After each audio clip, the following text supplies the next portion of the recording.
न्योता भेजले बाई बेल के पतैया पे, गौरा जी के सैया के ना। न्योता भेजले बाई बेल के पतैया पे, गौरा जी के सैया के ना।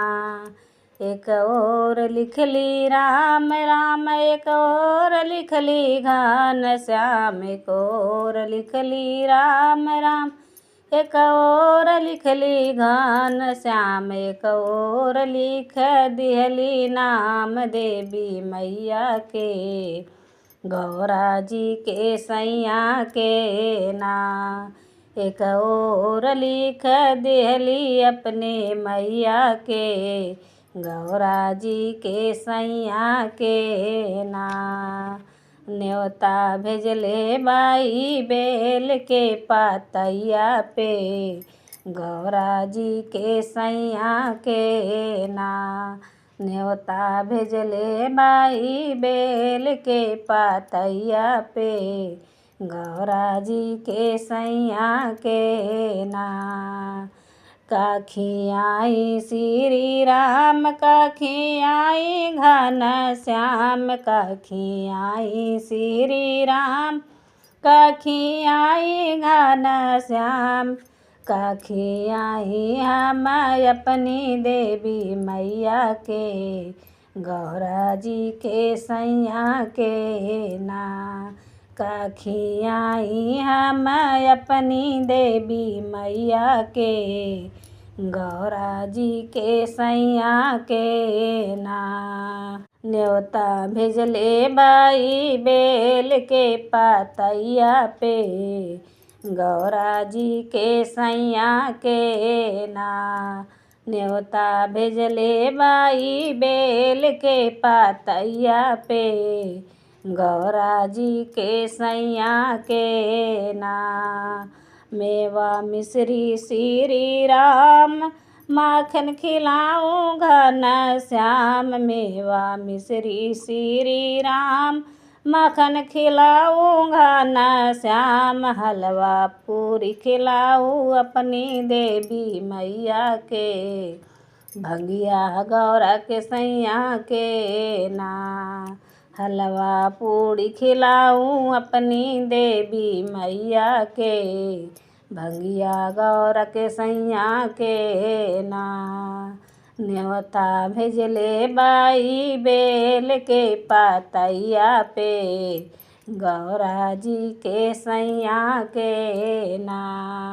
न्योता भेजले बाई बेल के पतैया पे, गौरा जी के सैया के ना। कहवा झुलाऊं श्री राम, कहवा झुलाऊं घन श्याम, कहवा झुलाऊं श्री राम, कहवा झुलाऊं घन श्याम, कहवा झुलाऊं हम अपनी देवी मैया के, गौरा जी के सैया के ना। कहवा झुलाऊं हम अपनी देवी मैया के, गौरा जी के सैया के ना। न्योता भेजले बाई बेल के पतैया पे, गौरा जी के सैया के ना। न्योता भेजले बाई बेल के पतैया पे, गौरा जी के सैया के ना। अमवा की डारी श्री राम, कदम की डरिया घन श्याम, अमवा की डारी श्री राम, कदम की डरिया घन श्याम, निमिया डरिया झुलाऊं अपनी देवी मैया के, बेल के पतैया गौरा के सैया के ना। निमिया डरिया झुलाऊं अपनी देवी मैया के, बेल पे गौरा सैया के ना। न्योता भेजले बाई बेल के पतैया पे, गौरा जी के सैया के ना। न्योता भेजले बाई बेल के पतैया पे गौरा जी के सैया के ना। कवन फल दई है श्री राम, कवन फल दई है घना श्याम, कवन फल दई है श्री राम, कवन फल दई है घन श्याम, कवन फल पाइब अपनी देवी हम मैया से गौरा जी के सैया से ना।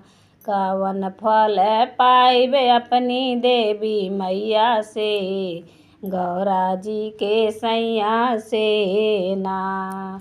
नेवता भेजले बाई बेल के पतैया पे गौरा जी के सैया के ना। न्योता भेजले बाई बेल के पतैया पे गौरा जी के सैया के ना। करम फल दई हैं श्री राम, धर्म फल दई हैं घना श्याम, सिंदूर फल पैब हम अपनी देवी मैया से ललना गौरा के सैया से ना। सिंदूर फल पैब हम अपनी देवी मैया से ललना गौरा के सैया से ना।